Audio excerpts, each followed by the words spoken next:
all the Hulks is ready to Hulkamania to Milford, man. Oh, what's up, little Hulkamania? Oh, this is so cool. I'm Paul Pastor of the Dan Patrick Show. Great to meet you, Mr. Hogan. Pleasure to meet you, brother. It's great to have you here. Now, I know I just wrestled for a couple years in high school, but I was wondering, could I try and move up? Oh, brother, I love amateur wrestling. Why don't you show me something? Give the Hulks your best shot, brother. Okay, how about a one-legged takedown? Oh, yeah, easy there, brother. Or how about a half Nelson? Oh, yeah, all the Hulks don't want to anymore, brother. Okay, oh, cool. Yeah, you're a tough kid there, brother. Can you show me a move or two? Oh, sure.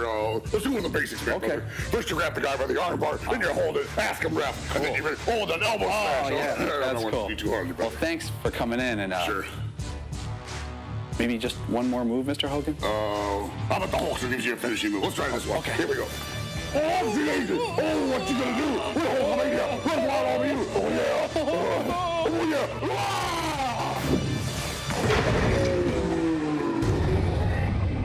Oh, yeah! Oh, yeah! Oh, no! Hey, little buddy. Hulkamania. Oh, great. Bill. Oh, what's the box score? Starts right now.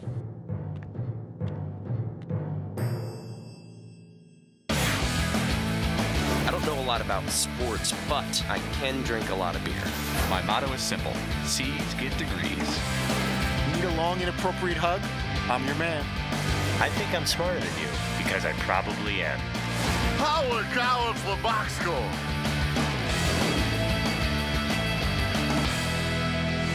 Hello and welcome to the Box Score. I'm Brock in Los Angeles. They are the Danettes back home in Milford, Connecticut. There was no Polly today, so of course everyone was in an awesome mood. Fritzy, you got to executive produce today. What was that like for you? It was, I thought it was pretty amazing to have the opportunity. You know, I may have something entitled, which we all make fun of, but it was good to be able to, you know, go up to the big screen. Wait. I'm just gonna call shenanigans right now. Why is going to the screen and showing a video executive producing? Like, who on earth decided that was executive producing? Well, that's why this whole thing is just so stupid. There's really no... Like, why was it determined that's what an executive producer does? The only thing I did different today was get up and got a few emails. Other than that, it was exactly the same show that we have every single day. Yeah, but even that's closer to executive producing. How is going to the back screen part of executive producing? I don't know. What does Dan think an executive producer does? Does anyone know? Does Dan know what any of us do here? Definitely not me. The roles have not been defined very efficiently. Somehow we made it. Todd, running the show, was extra special. He even took the chance to give his son a shout-out in the morning meeting. All right, so we all know the Final Four is tomorrow. We got Duke, Michigan State, Wisconsin, Kentucky. Everybody's all excited, Final Four. But I'm just as excited, if not more, for opening day, which begins Sunday night. And speaking of opening day, it harkens me to special memories of my child, Jordan Fritz, who is quite the athlete, as we all know, especially in baseball and basketball. And as you can see from our first picture over here, besides the fact that he's probably the cutest ball player in the history of Connecticut or the Northeast, he's also quite the pitcher as well. As you can see from this picture and my grainy BlackBerry photo that I've taken, trust me, that is my son. It does look like he's got another arm coming out of his back, but that's actually a tree branch. You know, this kid can hit. You know, there's a time limit on these opens. Oh, are they really? Yeah. Anyway, he can hit, he can pitch. And I thought this would be a great way to welcome opening day and give my give some love to my boy. It's unbelievable. Todd mentioned he had a couple, you know, his son plays baseball. He talks about it often. You think, and he's like, I got a couple pictures. So he had one from like 8 years ago from some fake backdrop, and another looks like a picture of the Loch Ness Monster. Like it was taken like with the original camera. Yeah, the original was awful. Yeah, it's like one of those old Western guys had to like light a flame and something like. You would think I would have known. Do you guys document your children's lives? We have digital cameras, all that kind of stuff. But for whatever reason, I had my BlackBerry with me, which I refused to give up. And instead of upgrading the phone, or at least for sporting events or special occasions, carrying like an actual real camera and getting with the times of 2015. There I am with my little phone taking these grainy, awful pictures so that years from now when we look back, I'm hoping, unless my wife took some pictures that I don't know about, all I'm going to have is these very grainy, awful pictures of our children, you know, doing very special things in their lives, and they're going to look at me like, back, what are you, 120 years old? Back then they didn't have anything that could capture the moment. What was the measurement before pixels? It was that. It was like, that's not even like a full pixel. Like inches. Yeah, there's no excuse for it. By the way, your wife didn't do much better. No, she didn't. But at least she scrambled from the when we decided we were going to do that this morning. I had her get out of bed and scramble to get some pictures related. The only one we had was the one of Jordan pitching off my BlackBerry. So she found at least that other one. Granted, it was like when he was 4 years old, and it's not relevant at all to him being 13 in a few months. But at least that's something you can actually make out a human being and see some features of his face. All right. Well, McLovin, you also had your crack at producing today and took the path less traveled. Without Paul here, I think it's time as a group we collectively class up this joint for look-ins. There was a story that caught my eye. 6 Claude Monet paintings are being auctioned by Sotheby's today. You probably saw it, worth $178 billion. Wow. Billion? Million. See, if we train the audience for us to talk about Monet and literature during the breaks instead of like a guy pouring a beer on some girl's head in the stands. If it was a painting by Monet of a guy getting kicked in the nuts, I would be like, yeah, absolutely. So that's what we need to do. Monet did. If Monet painted that, I would be like, oh, this is so great. That would be Monet. A bunch of lily pads. You just got to understand who you're talking to. We all have different interests. We all have different things about our personality. And we're not all Monet guys, But there's one thing. Are you more of a... That's universal. Nuts house. A kick in the nuts. Everyone laughs at it every time they see it. It's just universal. You're more of a Renoir or Titian? No, I'm more of a... what are those other guys? Rubens? I'm more of a Clarkson. Clarkson. Kelly Clarkson? Clarkson does op. I'm more of a Clarkson. More of a, maybe a Bob Ross. Well, Seton, you had your crack at producing, and you broke out the laugh.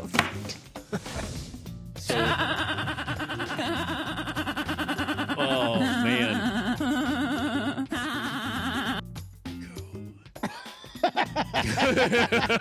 Could you...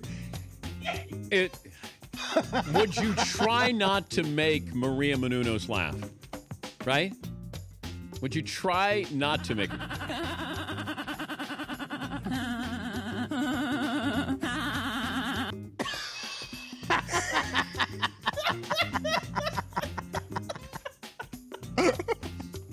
That's producing right there, Seton. Thank you. Look what you've already done.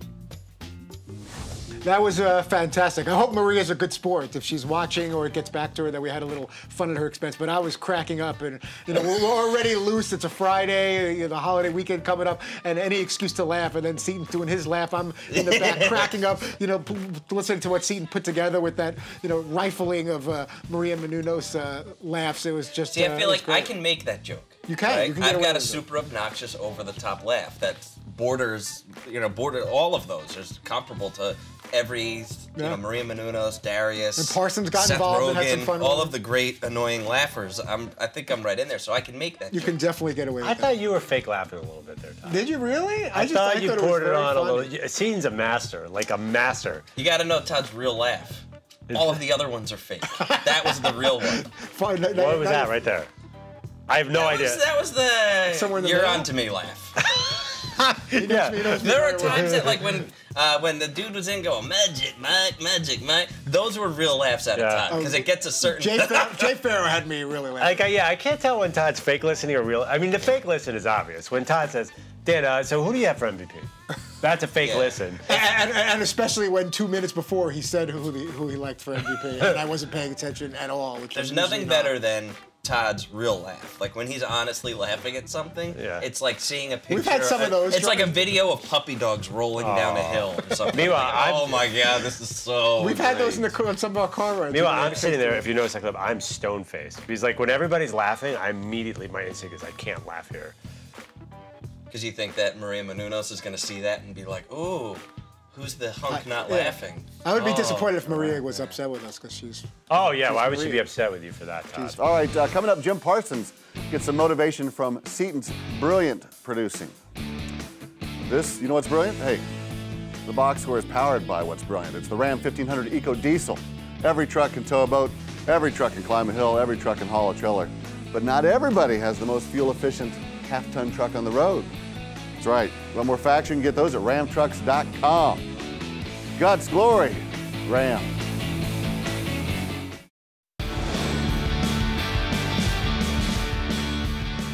Hi, I'm Jim Parsons. My favorite Danette is Fritzy because of mock headlines, and that's literally the only reason. You're watching The Box Score on Audience Direct TV, channel 239.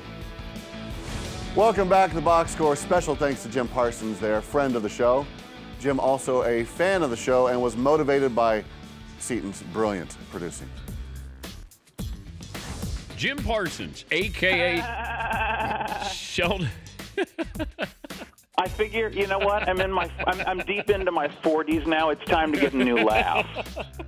The one I've had for all these years, it's worked, but it's tiresome. Okay, let's go with something that gets people talking. Let me hear your laugh, though. Now, do you have a laugh for Big Bang? I mean, that was it. Do I have? Yeah. Well, Sheldon, they did this thing that, one of those things you regret having done in season 1 that sticks around for 20 years. But, I kind of breathe in, so I was like, that he just does a, which I think, though, a lot better that than 10 years of, I mean, yeah. I know what he's talking about. I don't think I have a good laugh. Is this a real laugh? I don't even know what's a real laugh anymore. This real? Who cares? By the way, what a terrible picture of Jim Parsons. Yes, he looked like Justin Long. I don't know what that was. When he was hungover or something. He's got like a double chin going on. Jim's our friend.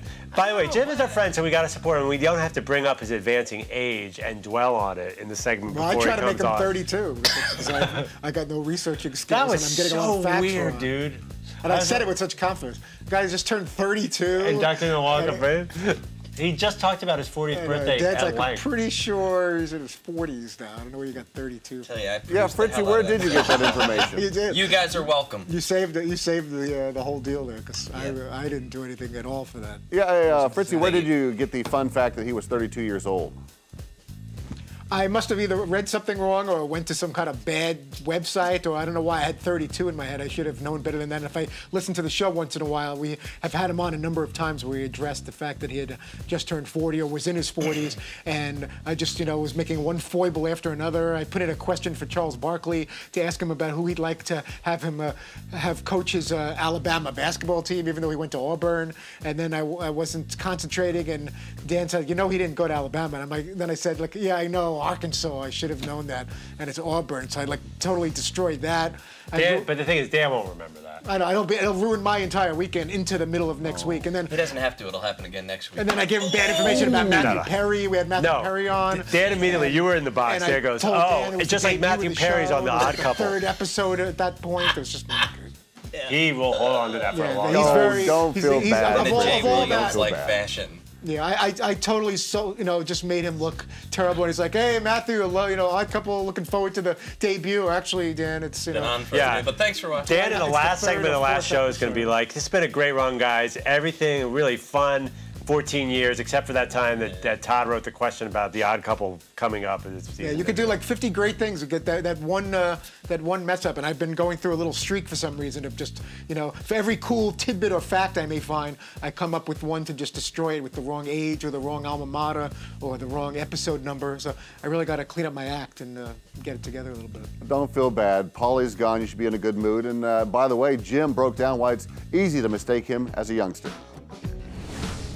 Fritzy sort of feels bad that he said, well, I made him 32. I said, I think Jim's okay with that. He has a boyish face. I am okay with that. You know what? In his defense, I don't smoke anymore because I'm a healthy person, but I did up until I was about 34. And even then, I would still get carded every once in a while. At 34, I would get carded for cigarettes, which is 18. I mean, that was a little silly. But no, I have no objection. And that's the kind of thing that becomes less objectionable the older you get, obviously. He's the best. He's understanding, kind, considerate, everything you would want in a person and a guest, and just we all love Jim. And Dan's going to go see him in his show where Jim's going to be playing God next month on Broadway, and just you can do no wrong in his eyes. He's playful, and he's just the kind of guy you just want to have on as often as possible. I can't wait till the next time we have him in studio, whether it's in our Milford studios or in the New York City man cave, and you just want to give the guy a hug and hang out with him, and he made me feel a little better. It'll still be sticking with me that I got the age wrong, but he's able to turn a awkward or tough situation around and make you feel like you didn't do anything too horrible. So love Jim Parsons. All right, well, we got a tough situation coming up after this. It is a Final Four pop quiz. Oh, I'm sorry, Seton. Sports.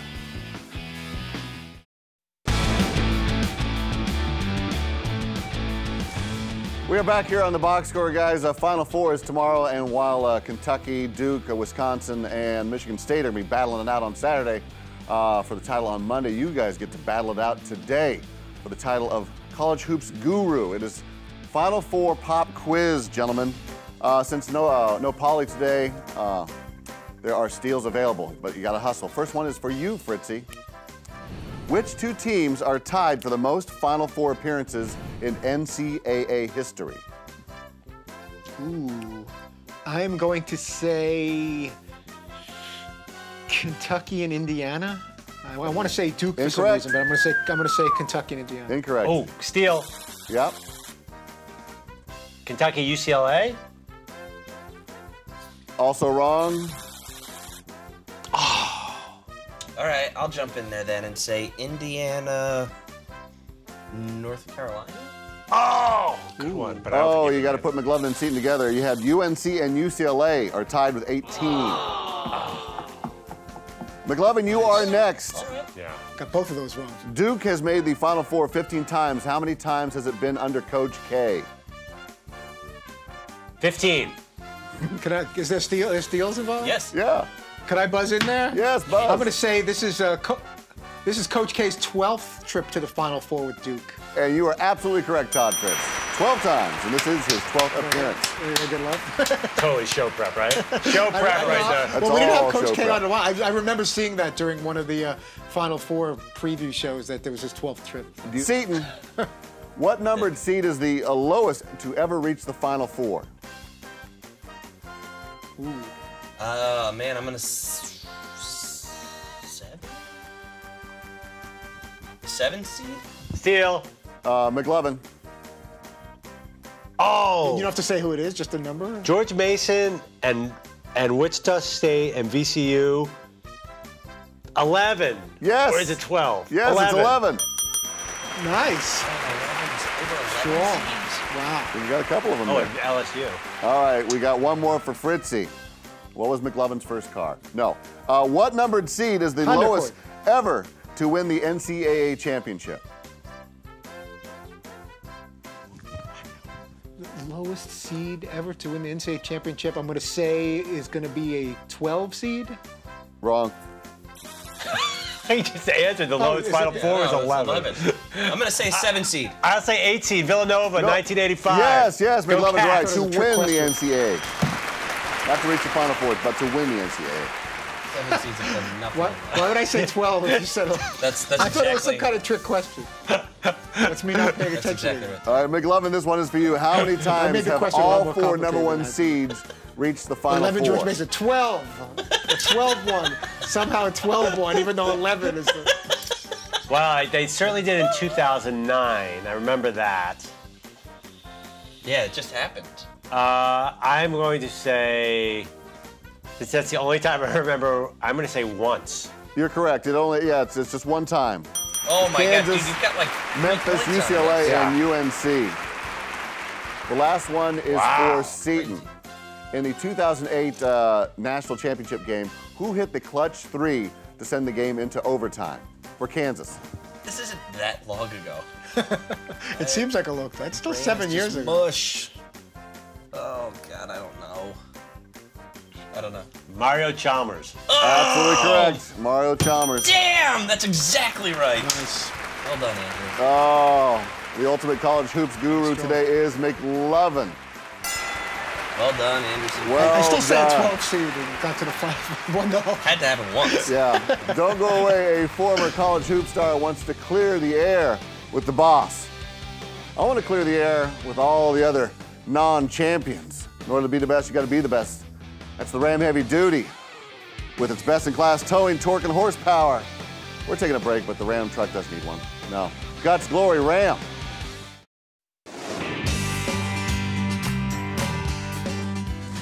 We're closing up shop here on the box score. Dan is certainly one of the best in the business when it comes to interviews, and he gave a take one time on Jay Williams that Jay Williams took exception with.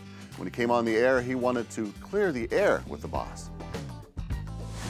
I got to talk to you about something. You ready? Yep. So when my article came out, I heard you kind of slam me. I heard you slam me back in the day when my New York Times article came out. About what? How about the whole Bulls thing and about that whole ordeal about, you interviewed Charles Barkley asking about the whole marijuana thing. I heard you kind of slam me for it. That was interesting. Well, refresh my memory on what I said, because I do 3 hours, so I don't know. I probably have an opinion on quite a few things that I may not remember. No, it's all good, man. I thought you said something along the lines about I was only doing an article to increase visibility for myself. But it's all good. I get it. We all do radio.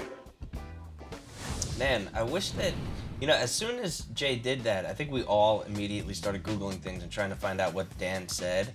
And I found nothing. I didn't see any type of buzz or whatever. So, and I wish that Jay had it. Now listening back to that, him speaking there, he was trying to clarify it a little bit, but none of us had any idea what he was talking about until really the interview was over.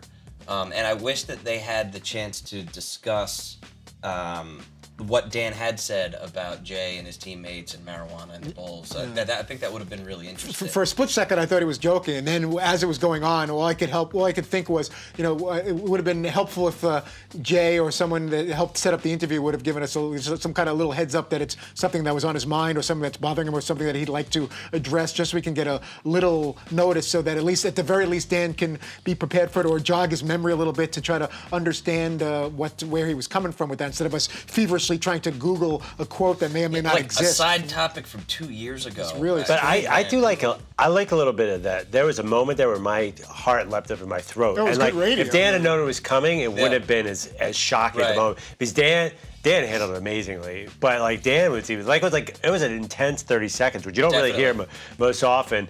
You're right. It would have been awesome if we had known what he would have said, but it was still cool. I didn't even want a heads up. I love the surprise. All right, let's get into this kind of thing. But I wish that Jay had explained it a little more. And by the time he started to explain a little bit and then backed off, no, it's cool, man. Let's just talk anyway, though. And it's no, and it started to sound more and more like he never actually heard it firsthand. It's like it was totally someone said something to him. It was like a game of telephone, and it may be a totally warped version, is what Jay. You guys think we'll have him on again? I can't really think. So. Yeah, oh, definitely. Yeah, you can just tell there's a good rapport between him and Dan. Yeah, although it became clear though because of what Jay was saying, that we haven't had him on in 2 years. Yeah. So I don't know if it's going to be somewhere 2017. But we'll be ready. There's some space there.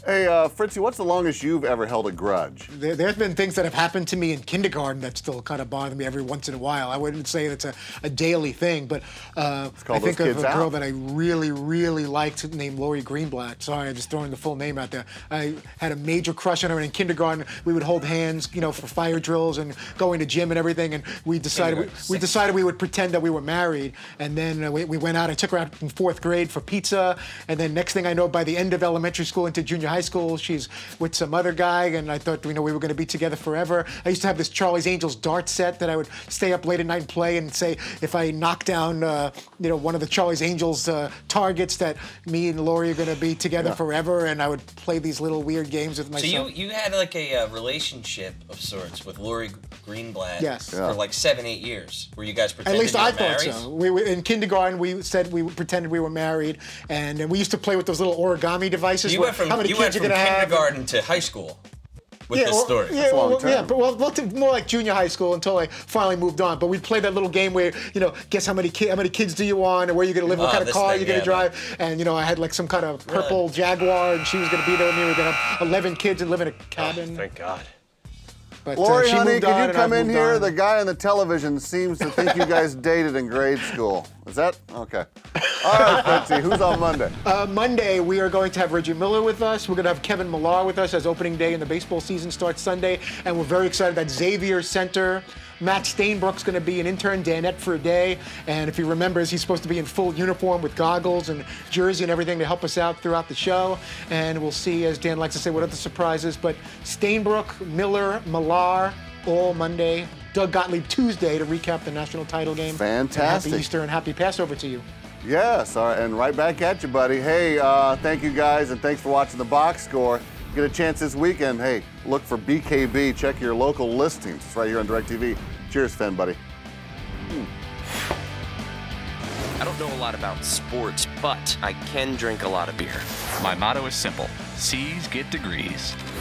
Need a long, inappropriate hug? I'm your man. I think I'm smarter than you, because I probably am. Hey, thanks for watching the box score. Holy cow!